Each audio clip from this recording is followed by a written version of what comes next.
Hey guys, welcome to today's issue of Burner Brother Antiques after Extravaganza.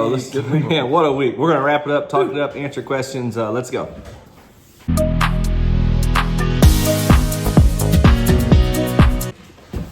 So there we go, Springfield Extravaganza. You finished out yesterday at the Heart. I did. Tell us about what was your thoughts about the whole weekend, the week? It's a week. I thought it was good. I enjoyed it. I enjoyed seeing everybody come in, spending time with each other. There's so many people that come and meet during the Extravaganza, groups of people that come from wherever. They meet and they're just fun. They're fun groups of shoppers. I got to talk to a lot of them. So overall, I thought it was good. What was your thoughts on it? Did you see, talking about that, do you see the ladies that wore the shirts 1 through 5? Yes. They were back yesterday. Did they come back? Yeah. They were having a blast. It was good. Yeah. There were so many groups like that, though. It was cool. Like, you get to talking to them, they're like, yeah, we met up. We come down here for Extrav, and a lot of them will do the spring and the fall. Yeah. So it's neat. That was the part Friday, Josh, when we were out there. We were loading at the end. People were cashing out at the end of the day, and then we're loading trucks and getting all the people that were there. They were there from quite a distance. Oh yeah, they were there. They were staying at hotels and Airbnbs, and it's a trip for them that they look forward to every year, and that is pretty exciting. People were having a lot of fun. Another thing, so many of them are genuinely excited about the finds that they get. Oh yeah, so they're telling you about the stuff they're getting, whether it was at the antique center or even over at the fairgrounds.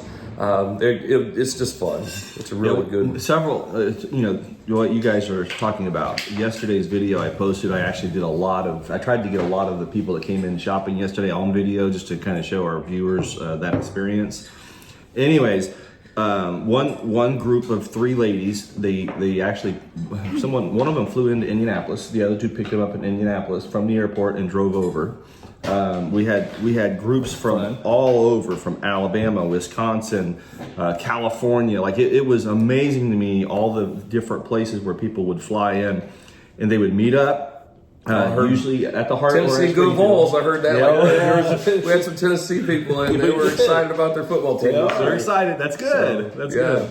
Yeah, it was a lot of fun, and seeing that meetup happen and Springfield being a destination. Yes, is pretty exciting. I don't know. I think it was really good. I agree. Big crowds though. All week. Oh yeah, a lot of stuff sold. Fun. Yeah, if you were out at the antique center, you saw it was fun. Okay, here's a question. Let's go back through and answer some questions. How much was the big Limoges bowl? Oh, I can't answer that question. It was in a video. Oh golly, I can't answer that first question because they're asking about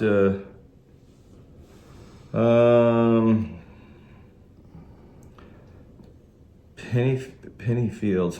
Well, Penny, I'll have to answer that question later. I got to watch the video back in order to actually see what you're referring to there. So I apologize. I'll try and answer that question soon. I'm sure it's safe to shop the Heart of Ohio Antiques location itself. This is a question we answered several times last week. So let's talk about that just for a second, because so many people were worried about safety and coming to Springfield. The people that actually came were like, "Oh wow, it's not." They didn't feel unsafe at all. It was no big deal. One of them I was talking to on Saturday, they said, apparently this whole situation's been happening for 2 years. He was like, I've been coming for the last 2 years and I've never noticed anything. So he was like, I felt safe coming this year. Yeah. And he said, there was nothing that, in what they were doing that was. Now it did affect some people. We did have some folks that just said they were sitting out this year, and that's okay. We'll be ready for you. There's another opportunity coming up, Octoberfest. Here's the next question is about Octoberfest. I got my shirt on today, Octoberfest shirt. October the 12th, it's going to be all day, 9:30 to 6. Here's the question: will Lucas and Joe have a table to sell for Oktoberfest? That's a good question. Yeah, that's a good question. I think they should. I think they should do something. It would be really cool if Joe, especially Joe, would go sell his glass because he loves buying the glass. I don't know. That's a good question. Find out. I'll harass him today a little bit and see if we can't get him to set up a table. We do that every day. So here's a question about somebody asking about how many items we think we might have on the floors. In reference, it said, wouldn't your inventory that is used at checkout give you a good idea of how many items are at the Heart? No, that wouldn't help. So that it would tell us how many sold items are. We can track that anyways, but the items that are actually for sale in the Antique Center, we as the owners of the Heart of Ohio Antique Center, we don't have an inventory of the individual booths. And that's why we have to retype every tag. The tags have to be our stickers only, and we're pretty secure about those things. So it wouldn't be in our computer system yet. And Jacob, we brought up our cashiers. Our cashiers enter everything that's written out on those tickets. So anything that's for sale, there's times that they're writing 10 or 15 different dealers' information in or typing that in. So when I'm bragging on them, I'm truly bragging on them. What they're doing up there is phenomenal. Yeah. Yeah, for them, I seen them check out someone Friday. Josh, I'm not lying. There was quite a few items up there, and I told her, I said, it'd take me a week to check that person out. Be good at what you do, right? That's not what we do. Yeah. They're impressive. Very, very impressive. Okay, next question is, who's Mike? Who's Mike? Mike? We don't know Mike. Never heard of him. No. Mike's our cousin. He is the third owner of the Antique Center. Yeah, so when we refer to Mike, and he was on one of the videos, he was helping Joe. Josiah is Mike's grandson. And so Josiah works for the auction company, for Brenner's Auction, this one here, Brenner's Auction. Joe works for that. Him and Lucas are partnering up and doing their work there. And they do a lot of stuff together. And that is Lucas's best friend for a long time. They've been hanging out together and doing wrestling and judo and all that stuff they do. Well, I know you don't see Mike on camera a lot, but Mike does a lot. And then he's in there on the weekends, checking on us, helping us, whatever we need. So yeah, kind of behind the scenes, but he's involved and knows everything's going on and right there with us. Next question was, how's the weather for the weekend? Man, it was incredible weather. For people shopping outside and going to the Springfield, it was awesome. It was great weather. And honestly, like Sunday, it waited till the end, and then Sunday evening, it rained. We got rain for the dust. First time in 30 days or something, right? Yeah, it's been over 30 days. Over 30 days. That thunderstorm had rain. We had that tent set up out back for our employees to go out and get a break. That thing flipped over. Half of it flipped over, and Mom and Dad had parked right beside it. This thing flips over and lands like this far from my dad's truck or car. Wow. I couldn't believe it. I went out there and held on to it till the winds all stopped, and then I went over and looked at his car. I was like, oh man, it didn't hit it. He got lucky. You got lucky. He's like parking right behind the backstop at a baseball field. Oh God, that's funny. If you do a workshop, can you do a Zoom version for the people who are out of state? Possibly. That's just an idea we're playing around with. I'll probably try and spend a little bit of ideas developing what that might look like over the next couple of weeks. And then if we do one, we'll probably do it in the winter months, February-ish, somewhere in there. So just keep an eye on that. We're not sure if we're going to do it yet or not, but we are working on it. Are you still friends with Crazy Lamp Lady? Josh, what did we do Saturday night? Went out to eat with Crazy Lamp Lady. With the whole crew. Jocelyn, George, Sandy, Pete. Yeah, we had, it was fun. Yeah, it was a really good time, laid back, had a lot of fun, relaxing conversation. It was good to kind of just let loose and talk to everybody. And they had a great trip. Yeah, their experiences, everything they got to do, got to hear about it, and it was really fun. You know, sometimes people get so busy in what they're doing that you don't lose track of people, but you got to get some stuff done before you can go back and do other things. You know what I mean? Yeah. That's the fun parts. Yeah, I think Jocelyn is she's really out there promoting her Knickknacks channel and growing that business. And so it's kudos to her for all the time and energy she's putting into that. So but I'm sure you'll see more of her at some point. She'll be coming back around after she gets gets some more focus back out in the antiques world or with us. So yeah. I mean, yeah, no issues at all though. Yeah, we're still friends. We just went out to eat with them Saturday night, hung out for a long time. How many people come to Springfield for Extravaganza weekend? I would say the influx has got to be a few thousand or several thousand, wouldn't it? Well, I know they take the interstate and they put on the exit ramps, they put up signs ahead that says traffic will be coming on to the interstates, and they'll have expect delays or exit ramp. People working the off ramp because there's so many people coming. So usually, I talked to the Jenkins about this exact issue, and their expectation is between 20 and 25,000 people come through the show. So that's probably a good indication of the influx. Plus, you have 2,000 dealers that set up at that show. You have all the folks that just that don't even know about the show that come to the Heart and find out about the show. There's a lot of folks that you wouldn't think so, but that Yeah, don't know that there's a show there until they show up. Hey, one exit down. And it's like, hey, there's a big show going on. You know, I did that Friday too. There was a couple in there. They were looking for a particular cabinet knick-knack shelf, and they couldn't find what they were looking for. And I said, "Well, are you guys on your way to the Extravaganza?" And they were like, What's that? What's that? And I was like, it's just up the road, one exit. So I gave them the instruction. And yeah, they just said, well, we'll stop up there. Yeah, it's awesome. Yeah. So I hope they found what they were looking for. I always look at the antiques industry very similar like to the fast food restaurants, where there's a group of fast food restaurants, they all do very well. Mm-hmm. And the same thing with our industry, that, you know, there's plenty of antiques and stuff happening here in Springfield, Ohio. I believe we're like the center of antiquing. Kind of like the heart. Like the heart of Center Ohio. of it all. Like the It is very is. So Springfield in the heart of Ohio has become just this big cornerstone for antiquing, and other things happen because of that, and it's all good. Well, Ohio's the heart of it all, but Springfield's the heart of Ohio. So that makes us really important, right? That's true. Another question we had a lot of new dealers coming in. I had videoed a lot of that last week because we had planned this for months to change out a lot of we had one dealer specifically that retired that had a big footprint. You want to talk about that, Josh? Because the question is this: a lot of old vendors must have moved out? Question mark. So we had one of our longtime dealers, and when I say ours, I mean he's been there for 20 plus years. He actually retired, and he told us about 6 months ago, I'm getting close to retirement. I don't know exactly when. And then, 2 months ago, he said, all right, this is when I'm looking to retire. I'd like to come in and work with you guys and see what we can get done. So he had a pretty good footprint. He had several booths, a lot of antiques. And he wanted to work out something where he could retire, be done, and be able to step away from it. Yeah. And we allowed that to happen as far as being able to work with him. And we purchased a lot of his stuff. Other people bought stuff off of him. And he was able to make a transition into retirement that was really smooth on his part. And it worked out great for us as well.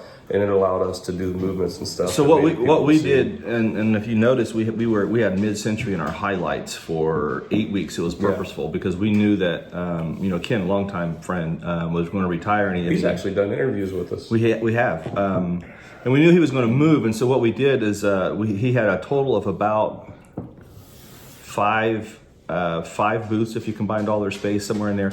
And so we had worked on making this move so we could switch one of his booths into our highlights for Extravaganza, and then move the other booths back into our sales room. And we kind of purposely let that thin out some so that we could have the room to do that, and then get all of those spaces rented the week before Extrav and get everything moved in so that when you came to Extrav, it was going to be like wow, look at all this new fresh stuff. Everything was completed before Extrav, and it worked out really good. That's the cool thing, Josh, is I think everyone did really, really, really exceptional job of getting ready for Extrav. Yeah. The booths that had to get moved, the things that had to get done, the up front, the back, all the new people that were moving, different stuff around. I think they did a great job of getting it ready and making it look good. And even our dealers that are regular dealers that didn't move in or out, like they really put a ton of effort. Their restock was great. Restock was amazing. There's still stuff there. And today will be a big restock day as well. Yeah. At the Antique Center. Well, I hadn't seen so much stuff coming in from dealers in a long time as it did the last couple of weeks. I mean, they were really putting a lot. I've seen a lot of new things I hadn't seen before too. Yeah. It was pretty cool.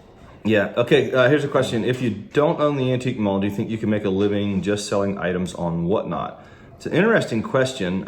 If I focused only on Whatnot, I'm sure I could. That would be, but I've always bought and sold before we owned the antique center. So because I buy and sell all the time, actually led us to the place to be able to buy the antique center. So my number one thing that I do every week is auction. So. The Antique Center, we've auctioned at the Antique Center for 20 some years. And Whatnot has given us it's kind of like an extra element to what we sell. Yeah. Well, honestly, when I look at that question, you have been doing this since you were 17 full-time providing for yourself. Yeah. We've raised our you've done, home. Yeah. Everything we've done in life. Basically selling like a Whatnot, except auction. Yeah. for that whole time anyway. Auction, buying and selling. Right, Jacob's buying always, and selling. he has always done that. So as far as making it, you've been doing that for 30 years. Yeah, yeah. So, This Whatnot's just like an extra. it's another part of avenue. it. Oh, that's like a creation for you.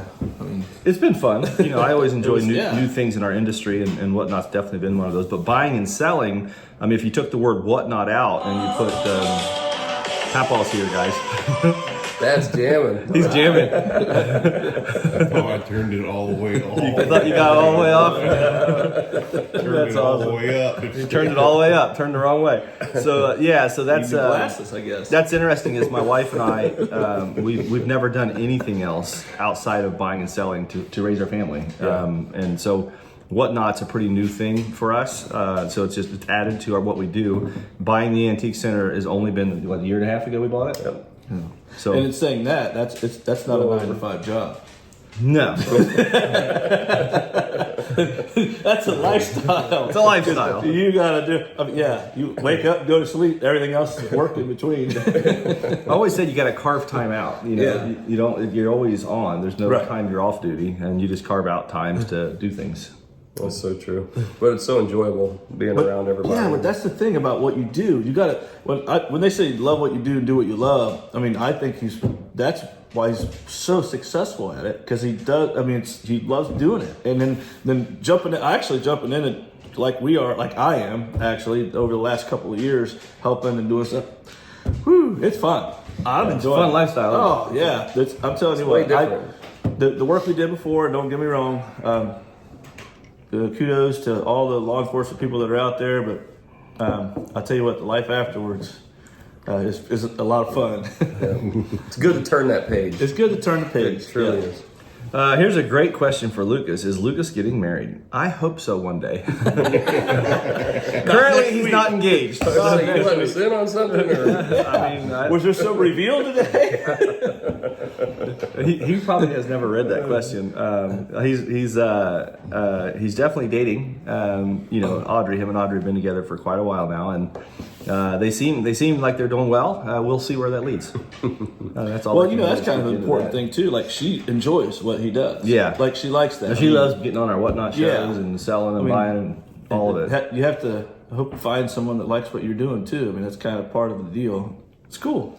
Here's a good question, Josh. The 4 showcases we have in the entryway, are those items pulled from different vendors, or are all of those our items? Those are pulled from different vendors. We actually have one of our managers, Robbie. He does a really good job of pulling different unique items, bringing them in, and then he'll change them out too. Every few months, he'll go in, start swapping things out. So, And he does an interesting job of getting like a slice of the entire antique center there. Yes. Because you'll find, like a comic book as I said, and a comic period book sold item. this You know what I weekend. mean? We must have been standing up there together. Something. I saw the comic book come out of there, but then you'll have a piece of art glass. There's so much. So he does a really good job of getting, like you said, a good representation of Puts the antique 200 years of time in those 4 showcases. center. Yeah. That is true. So when you redid the highlights area, is that from different vendors or from your area in the back of Building 6? We kind of answered that question already, but you Yeah, want to most of that elaborate? came from where the dealer that retired. And we moved his stuff into the highlights, and our goal is to sell a lot of that off so that we can then take the rest of it that we bought off him back to the He Building had to put it 6. in Building 6. So, Josh, here's a good question for you. How much does it cost for a booth? There are different sizes, but our standard price for a single is $185. And that's for the smallest. The smallest. The smallest booth. Yes. Now, what about showcases? Showcases are $95, and then we have some that are $105. Okay, there you go. That's the entry level. So if you're trying to get entry level in the mall, I always suggest get a showcase first. Yeah. If you handle it, unless you're learn only a lot. furniture, but yeah, you'll learn how to. You learn a lot having a showcase, and we talk about working a booth. Well, working a showcase is a lot. It's a lot the same. Even just moving some items around, people kind of get static. We have people that come through every day. Some people do. yeah. So working your showcase and moving items around, it catches the eye different. Well, I tested that, Josh. I had my showcase, and I had I'd had an old Ohio Art top in there, and I started at like $25. Well, but every week I would lower it $5 just to see if people were actually coming through looking at it. I'd lower, and then eventually I think I had like $10 on that thing, and it sold. I was like, ooh, okay. I was going to go clear to free. Like I was going to put a tag on there. To see if somebody was looking at to it? see if someone was looking at it. Right. And they do. They come through and look. And they know that I would move it around in the case too. So they noticed it was moved. Mm-hmm. So here's the next question. I love y'all. I love that y'all have a waiting list for booths and seeing people find stuff. How's sourcing in other parts of the country? Question mark. Well, there we go. Sourcing in other places. Well, we don't source a lot of other places anymore. I used to source a lot in Florida, but that's not in the past year since we bought the antique center. I've almost stopped at that. All of my contacts down there are starting to actually bring merchandise to us. So I've got a gentleman coming tomorrow from Boca Raton. I had one come last Thursday or Friday from Fort Lauderdale. So I do a lot of sourcing still out of South Florida, but I've also sourced in Europe, and you know, I was the word sourcing. It's interesting in our industry. Some people call it sourcing, other people call it other things. You know, I always go out there and hunt around for merchandise. But I found that no matter where I go, anywhere, if you're open to finding what's different and unique in the market you're entering into, usually you can find something. Something that I do when I'm out, sourcing or trying to find something to make money on is I don't necessarily go with one item. You know, a lot of folks are very not say one dimensional, but you're focused on reselling coffee mugs. So if you go to a place and they don't have coffee mugs or all their coffee mugs are overpriced, you're not gonna be able to buy one and flip it. When I approach a new area or a new place, I'm looking at what can I sell and what are the prices on the merchandise and what's the items that is a little bit more abundant here, or different regions have different hot items in them. And so that's what I'm looking for when I travel to buy antiques. Did that all over Europe. We had no idea what was in the country when we would go, and we would literally just show up and see what was available. Sometimes you find like art glass, and then sometimes you find other stuff. Well, I've had similar things happen, but I've been with Jacob before where we go to a call, we go to a place that's quite a distance away, and then it didn't work out the deal or whatever. Well, we would stop at a shop or someplace on the way back or yard sale, whatever. He's finding something.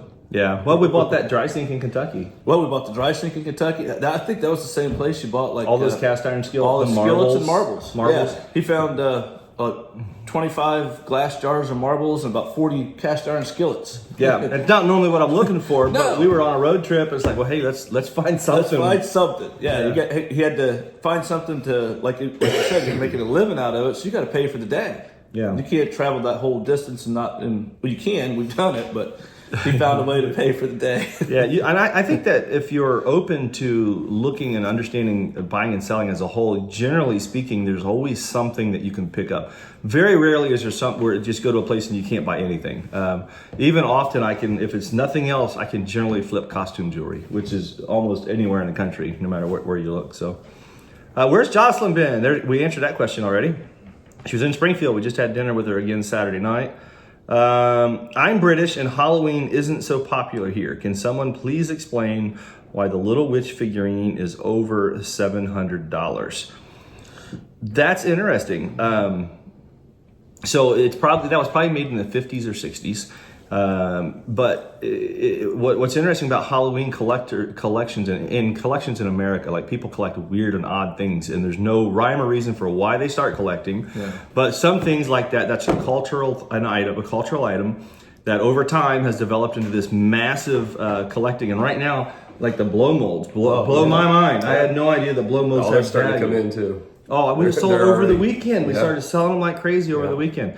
But it's on that same concept as something that's kind of pop culture created in the 60s or 70s, which is what I would kind of, I don't know if that's accurate description, but that's what I would call those things. And so you have folks that are like, oh, I like Halloween, and so I want to try and find something vintage, it's kind of rare. And then the rare things of those time periods just start creeping up. Because everybody, when you first start collecting anything, what do you buy? The common things. Everything you see, you just start buying, and then you realize, hey, I've got 6 of this exact same item. I don't want to buy any more of those. So you start looking for different stuff. Something that no one else has, or something that you haven't seen before. Upgrading your collection. And that's generally how people start buying and selling, is they start collecting something, and then they're like, I gotta get rid of the bottom of my collection, and so they get a booth or showcase or yard sale or whatever, sell online. They start selling the bottom, but then they're out there looking for the more rare stuff. And so if you're in any category, you start to understand those rare items, and that's exactly what's happened with like a Halloween bicycle or motorcycle. I think it was a motorcycle we sold with a witch on a motorcycle. Witch on a motorcycle. It's just like one of those things. It was, I don't even know if it was made in Japan or where it was made at. It could be Japan, could be American made. I don't know. But it's one of those items that if you're collecting Halloween related items and you're like, I've never seen this thing anywhere for sale, or I've seen it and it's always been broken or bad condition, and this one's mint condition, and then it's like, hey, what would you pay for a rare item that you don't have in your collection? And that's how you kind of value it, right? And so therefore it's like, hey, I'll pay $500 or $600 for this item. And people like that though, because they have a collection and they want to show it off. And how do you say, well, I've got 6,000 regular Matchbox cars? Or do you say, hey, I got 500 really good Matchbox cars, but you should see these red lines I got. Rare, in the box, red lines. And then people are like, ooh, the people that are into that want to see those. Yeah. And you can, I mean. Desirability of any category, over time, that those desirable items will continue to increase in price. And even in the situation where we are with really rare items that have fell off, so like a lot of period Americana and stuff like that, there are still some categories that have extremely rare stuff that bring a ton of money still. We've seen that with Bruce and Vivlin's sale when they had their auction. A lot of the rare items, the small things that you can think, oh, there's a bunch of those that are similar to that are worth $50, but the one they had brought 2,000. Well, that's because it was a really rare one, and it was extremely hard to find, and so it elevated the price. I hope that hopefully that answers your question a little bit. Stuff changing, the country. I just read this. A challenge to find a car that has the Burner Brother Antique sticker on it. Octoberfest, we will be looking. It says, can you find a car with a Burner Brothers sticker, and then you will at Octoberfest. So we're going to look and see if we can find any. I'm sure there's some out there. The Burner Brothers stickers, if you're not sure what we're talking about, when we sell on our Whatnot channel, and we're out. We haven't had stickers for a while now. The new orders haven't came in. I'll stop down today. I bet he's getting close. We send out a Burner Brother Antique sticker with all of our sold merchandise. So it's just kind of a fun little thank you and promo item, and that's what that was referring to. Because the lady that asked that buys a lot of stuff from me. She probably has a stack of them, and then the hat that you got. I had a whole suit. I had a tie, a top hat, a bracelet. I mean, I had she sent me a whole suit. Curry did a good job making that up with all of her Burner Brother Antique stickers. Extravaganza, Jimmy has the camera. This was a comment, come early, come often. Question mark. See where Jimmy's mug landed this time? Yeah, it's right here. I got it. He's got his Jimmy mug today. It's Monday and I started out with it. It's a good week. Here, Jimmy, here's a question you can answer. Huh? When all of you brothers were young, did y'all get into fights with each other? Any fist fights? No. Good gosh, we hugged and loved on each other our whole lives. Says the hole in the wall. Yeah. Honestly, we were probably just like any other 4 boys in a house with no girls. Growing up in America back in the 70s and 80s and early 90s, it was crazy. Well, fighting was part of our regular daily routine. Yeah. You woke up and had my shoes on. I was wearing them that day. Or you got on my bike. I went outside and yours was still there. Josh got on my bike. We had fun. Yeah, growing up there was definitely a lot of fists thrown around. Can you do an interview with an international customer? Yeah, if I think to do one when I catch one. You never know when an international customer is coming in, but I will try and make that purposeful when I have someone from overseas come. Which school won the football game? Not us. But tell about his first start. He did a my really son good Gabe's job. a freshman, and he was really excited to play in this game because he got his first start. He did good. He had several tackles. Got to run the ball a little bit. He probably led the team in tackles as a freshman. I bet he did. Yeah, he may have. He did have a lot. I was proud of him. He got in, got to mix it up a little bit, got some tackles, had some fun. Carried the ball, looked really good running. Learned a lot. We always say get your head on a swivel. So he learned what that meant because you got people flying around, especially when you're a linebacker, that are trying to block you. So yeah, he did really good though. I was impressed. Proud of him. Jacob, where are your glasses? Right here. Found them. I keep forgetting I have glasses. Every once in a while I'll remember, but most of the time I forget. So yeah, apologize about that. When I got them on, I can read and see way easier too. It's pretty cool. Well, it's kind of neat though. I mean, I started off the week with my cup. You started off the week with your glasses. Yeah. Josh, what do you? T-shirt. Got a shirt. Got a shirt on. That's a good start to the week. No, overall though, Extravaganza Week. Like recap, we had a lot of fun. We started really promoting Extravaganza Week a week ago today. It was our coffee talk about Extravaganza coming up. Looking back on it, man, it was so impressive. Our dealers, our staff, the service we provided, I'm absolutely happy for.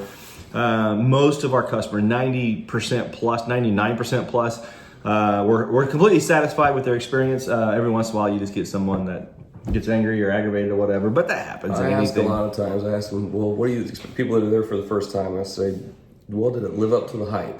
And they're like, oh yeah, this is crazy. I can't believe that it truly is what you guys say it is. Well, sometimes, and it is. Yeah, sometimes even the aggravation part though doesn't come to anyone's fault, but it's okay. I'm waiting to check out, and I want to get to the Extravaganza, but there's a lot of people here, and there's 50 people in line to check out because everyone's buying stuff. Well, sometimes that happens. It's like a grocery store. You got to wait in line a little bit. Mostly though, I would say that the only comment I called an aggravation. I called two comments. One was we had a couple that brought up some stuff that they were trying to buy, and it got put in the wrong bin, so I had to, so that just happens. Human error.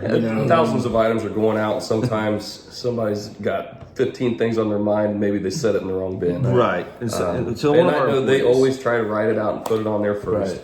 Right. But then you get asked questions all the time. You're like, I'll have something in my hand, and I'm like, do I need? No, C7. I'm walking up, and then someone says, hey, and I'm like, then okay, it's over here, and then I'm like, what did I say?